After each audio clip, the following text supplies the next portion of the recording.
Seperti informasi belakangan ini bahwa kondisi Medan Zoo menjadi sorotan publik setelah 3 harimau mati dalam kurun waktu 2 bulan dan kini 3 harimau lainnya dikabarkan dalam kondisi sakit kronis. Menyusul hal tersebut berbagai masalah juga menyeruak ke permukaan dari mulai hutang untuk pakan satwa hingga gaji pegawai yang menunggak. Lalu apa solusi pemerintah dan instansi terkait terhadap masalah ini? Bergabung bersama kami Bambang Hendarto, PLT Direktur Utama PUD Pembangunan Medan. Halo, selamat sore Pak Bambang. Ya, selamat sore Mas Iqbal. Baik, Pak Bambang, kami butuh konfirmasi dari Anda terkait dengan masalah finansial di Medan Zoo. Apakah betul bahwa salah satunya ini terkait dengan honor atau gaji pegawai ini jadinya tertunda? Baik, mungkin pasca COVID-19 yang lalu, jadi saya pikir hampir semua industri maupun usaha terdampak ya, dengan COVID kemarin. Salah satunya juga Medan Zoo.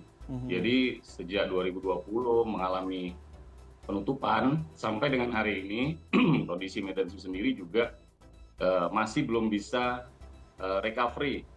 Nah, sehingga hal tersebut ya sudah pasti berdampak dengan kondisi keuangan perusahaan juga. Nah, akhirnya karena kondisi yang terus-menerus menurun secara finansial, mau nggak mau ya kita coba subsidi silang dari usaha yang lain. Namun subsidi silang tadi ya tidak bisa memenuhi secara penuh kebutuhan yang ada di Medan Zoo. Mungkin begitu rekan Iqbal. Nah, berbicara soal pendapatan yang dimiliki oleh Medan Zoo sendiri, selain dari mungkin saja dari retribusi yang masuk seperti dari tiket dan lain sebagainya dan juga subsidi silang seperti yang Anda sampaikan tadi, sebenarnya apakah dari situ saja untuk pendapatannya, apakah juga ada suntikan dana dari Pemkot setempat? Oke, baik. Medan Zoo sendiri itu belum pernah mendapatkan APBD sampai dengan hari ini. Jadi ketika saya juga dilantik oleh Bapak Wali Kota di 2021 sampai dengan hari ini, itu tidak pernah ada suntikan dana. Jadi murni kami membiayai secara swadaya kebutuhan-kebutuhan yang ada di Medan Zoo, termasuk kebutuhan operasional, kebutuhan pembelian pakan, dan gaji pegawai. Seperti itu dia, rekan.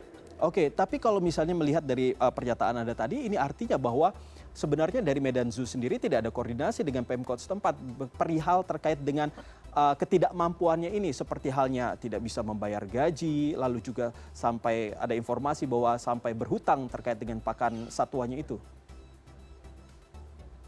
Iya, begini rekan Iqbal. Jadi terkait permasalahan tersebut kita sudah koordinasi dengan pemerintah Kota Medan selaku pemilik perusahaan daerah ini. Namun segala sesuatunya, segala bentuk investasi, segala bentuk kerjasama yang akan dilakukan oleh perusahaan daerah pembangunan yang menaungi Medan Zoo ini, itu kan semua ada aturan, ada regulasinya. Nah, proses-proses ini tadi yang mungkin sedikit hari ini terhambat untuk melakukan kolaborasi ataupun kerjasama dengan pihak swasta yang lainnya. Namun begitupun terhadap permasalahan yang ada, kita tetap juga melakukan kerjasama, melakukan lobby-lobby juga dengan perusahaan-perusahaan lain, ya, termasuk juga dengan PKBSI dan BKSDA untuk mencarikan solusi bagaimana kondisi satwa yang ada hari ini masih tetap bisa terperhatikan. Gitu. Jadi kita tidak melihat dulu mencoba melakukan perubahan secara besar-besaran terhadap Medan Zoo, namun kita coba hari ini bagaimana satwa yang ada karena itu titipan dan milik pemerintah yang harus kita lestarikan bersama-sama, ini harus benar-benar kita jaga dan kita rawat secara intens. Mungkin itu. Oke, jadinya dengan adanya permasalahan ini, otomatis untuk sementara Medan Zoo juga ditutup. Lalu bagaimana untuk makan satwanya, lalu juga dengan gaji pegawai? Baik, jadi kalau ditutup mungkin tidak ya. Kondisinya adalah hari ini kan kita sedang melakukan subsidi silang ya, subsidi silang untuk operasional menutupi operasional di Medan Zoo. Nah, kalau ini ditutup, sudah pasti akan berpengaruh juga dengan pendapatan yang akan nanti bisa dipergunakan untuk kebutuhan Medan Zoo sendiri. Nah, hari ini seluruh pendapatan yang ada pasca COVID-19 kemarin itu semua dialokasikan full untuk kebutuhan kesejahteraan satwa dan termasuklah kebutuhan-kebutuhan mengenai revitalisasi kandang. Namun dengan kondisi pengunjung yang terus menurun drastis sampai dengan hari ini, kita hanya mampu melakukan revitalisasi ya mungkin hanya sebatas sekitar 10%-an kurang lebih seperti itu. Dan tidak bisa, ya terus terang ada aturan-aturan lembaga konservasi hari ini. Medan Zoo ini kan dari tahun 2005 sudah dibangun, semenjak perpindahan dulu. Nah, sampai dengan hari ini kondisinya memang belum ada perubahan, karena memang belum pernah ada APBD di sana. Jadi ini artinya bahwa sampai saat ini juga Medan Zoo berusaha sendiri gitu tanpa ada bantuan dari pihak manapun.